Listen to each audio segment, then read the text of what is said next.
വാട്സപ്പിൽ പുതിയതായിട്ട് വരുന്ന അപ്ഡേറ്റ്സുകളൊക്കെ നമ്മൾ പരമാവധി വീഡിയോസായിട്ട് ചെയ്യാറുണ്ട്. അപ്പോൾ ഇന്നത്തെ ഈ വീഡിയോയിൽ നമ്മൾ നോക്കുന്നത് വാട്സപ്പിലേക്ക് പുതുതായിട്ട് വരുന്ന 2 കിടിലൻ അപ്ഡേറ്റുകളാണ്.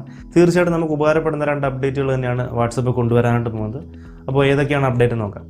ഇതിൽ ഒന്നാമത്തെ അപ്ഡേറ്റ് വരുന്നത് വാട്സപ്പിൻ്റെ വോയിസ് ഫീച്ചറിലാണ്. നോർമലി നമുക്ക് ആരെങ്കിലും വാട്സപ്പിൽ വോയിസ് മെസ്സേജ് അയക്കുകയാണെന്നുണ്ടെങ്കിൽ, ഇപ്പോൾ നമ്മുടെ ഫ്രണ്ട്സ് നമുക്കൊരു വോയിസ് മെസ്സേജ് അയച്ചു കഴിഞ്ഞാൽ നോട്ടിഫിക്കേഷൻ ഓൺ ആണെന്നുണ്ടെങ്കിൽ നമ്മുടെ നോട്ടിഫിക്കേഷൻ പാനലിൽ ഒരു നോട്ടിഫിക്കേഷൻ വരും, വോയിസ് മെസ്സേജ് റിസീവ്ഡ് എന്ന് പറഞ്ഞിട്ടൊരു നോട്ടിഫിക്കേഷൻ വരും. ആ ഒരു വോയിസ് നമുക്ക് കേൾക്കാനായിട്ട് വാട്സപ്പിൻ്റെ ആപ്ലിക്കേഷൻ ഓപ്പൺ ചെയ്ത് ആ കോൺടാക്റ്റ് ഓപ്പൺ ചെയ്താൽ മാത്രമേ നമുക്ക് ആ ഒരു വോയിസ് കേൾക്കാൻ പറ്റിയിരുന്നുള്ളൂ. എന്നാൽ വാട്സപ്പിലേക്ക് പുതുതായിട്ട് വരാൻ പോകുന്ന അപ്ഡേറ്റിലൂടെ വാട്സപ്പിൽ നമുക്ക് വരുന്ന വോയിസ് മെസ്സേജുകളൊക്കെ നമ്മുടെ ഫോണിൻ്റെ നോട്ടിഫിക്കേഷൻ പാനലിൽ തന്നെ നമുക്ക് കേൾക്കാൻ പറ്റുന്ന ഒരു ഫീച്ചർ വാട്സപ്പ് കൊണ്ടുവരാൻ പോവുകയാണ്.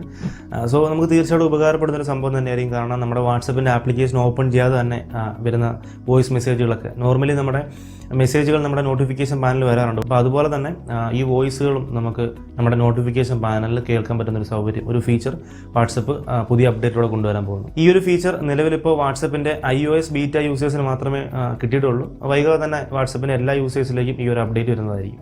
രണ്ടാമത്തെ അപ്ഡേറ്റും വളരെ ഉപകാരപ്പെടുന്ന സംഭവം തന്നെയാണ്. നമ്മൾ വാട്സപ്പ് യൂസ് ചെയ്യുന്ന സമയത്ത് നമ്മുടെ ഫ്രണ്ട്സിനൊക്കെ നമ്മൾ പലപ്പോഴും ഫോട്ടോസുകളും വീഡിയോസുകളും ഒക്കെ ഷെയർ ചെയ്യാറുണ്ട്. അപ്പോൾ അത്തരം അവസരങ്ങളിൽ നമ്മൾ ഈ ഷെയർ ചെയ്യുന്ന ഫോട്ടോസും വീഡിയോസും ഒക്കെ ഒരു പക്ഷേ എഡിറ്റ് ചെയ്യേണ്ടതായിട്ട് ആവശ്യം വരാറുണ്ട്. അപ്പോൾ അതിനായിട്ട് നമ്മൾ എഡിറ്റിംഗ് ആപ്ലിക്കേഷൻസ് വേറെ ഇൻസ്റ്റാൾ ചെയ്തിട്ടുണ്ടാവും. അതിൽ നമ്മൾ എഡിറ്റ് ചെയ്തിട്ടായിരിക്കും അവർക്ക് അയച്ചു കൊടുക്കുന്നത്. അപ്പോൾ ഇനി മുതൽ അത്തരത്തിലൊരു സംഭവത്തിൻ്റെ ആവശ്യമില്ല.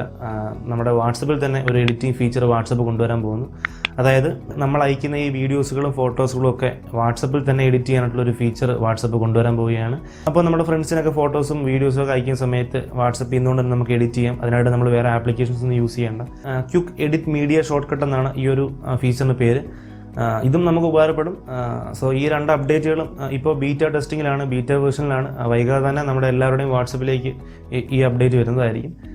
അപ്പോൾ എന്തായാലും ഇന്നത്തെ ഈ വീഡിയോ ഇഷ്ടമായെന്ന് വിശ്വസിക്കുന്നു. ഇഷ്ടമായിട്ടുണ്ടെങ്കിൽ ലൈക്ക് ചെയ്യാം. ചാനൽ സബ്സ്ക്രൈബ് ചെയ്തിട്ടില്ല എന്നുണ്ടെങ്കിൽ താഴെ പോയിട്ട് ഇപ്പോൾ തന്നെ സബ്സ്ക്രൈബ് ചെയ്യുക. തൊട്ടടുത്ത് വരുന്ന ബെല്ലൈക്കണ് ജസ്റ്റ് ഒന്ന് ഓളം കൊടുത്തിട്ടേക്ക്. ഓക്കെ, എങ്കിൽ മാത്രമേ ഞാൻ അപ്ലോഡ് ചെയ്യുന്ന ഇത്തരത്തിലുള്ള മറ്റ് വീഡിയോസുകൾ നിങ്ങളുടെ ഫോണിൽ നോട്ടിഫിക്കേഷനായി വരും. എനിവേ നമുക്ക് അടുത്തൊരു വീഡിയോയിൽ ഇതിലും നല്ലൊരു ടെക്നോളജി ടോപ്പിക്കുമായി കാണാം.